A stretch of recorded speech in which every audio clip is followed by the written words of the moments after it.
২৭ foot দৈর্ঘ্য এবং ৩ foot প্রস্থ একটি বস্তু বঙ্গোপসাগর থেকে ভেসে এসেছে স্থানীয় খালে। কৌতূহলী সবাই ভিড় করছে তা দেখতে। কেউ বলছে বোমা, কেউ বা আতঙ্কিত হচ্ছে কিভাবে এলো এই বোমা, এর উৎস কি। মানুষ অনেকে সবাই ভয়ে আতঙ্ক, তারপরে অনেকে বলতেছে পারমাণবিক বোম, অনেকে বলতেছে যে রকেট। বিভিন্ন মানুষ বিভিন্ন বলতেছে। তারপরে তো এসে দেখলাম যে আসলে এটা একটা ভয়াবহ জিনিস।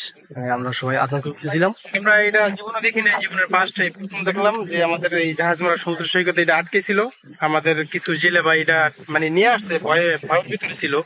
এটা আনার পরে অনেকটাই এলাকাবাসী সবাই আতঙ্ক ছিলাম। দুপুরে বঙ্গোপসাগর থেকে রাবনাবাদ চ্যানেল হয়ে ভাঙ্গার খালে দেখতে পাওয়া বোমা সদৃশ এই বস্তুটি মূলত টর্পেডো। স্থানীয়দের মাধ্যমে খবর পেয়ে ঘটনাস্থলে পুলিশ ও কোস্টগার্ডের সদস্যরা পৌঁছে এটি প্রাথমিকভাবে টর্পেডো বলে জানিয়েছেন। কোস্টগার্ডের সদস্যরা আসছে, তারা এটা শনাক্ত করছে টর্পেডোই। তবে কোন দেশের বা কি এটা বোঝা যাচ্ছে না, যেহেতু লেখা টেখা সব মুছে গেছে। হ্যাঁ, আর ওনারা ধারণা করতেছে যে এটা হয়তো মিস ফায়ার হয়েছে।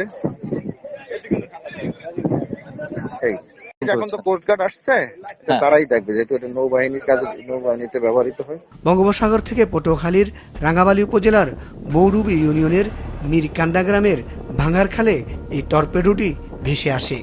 অনেকের কাছে এটি অচেনা বস্তু হয়, তাদের মাঝে কৌতূহলের সৃষ্টি হয়েছে। টর্পেডো হচ্ছে এক ধরনের স্বচালিত অস্ত্র।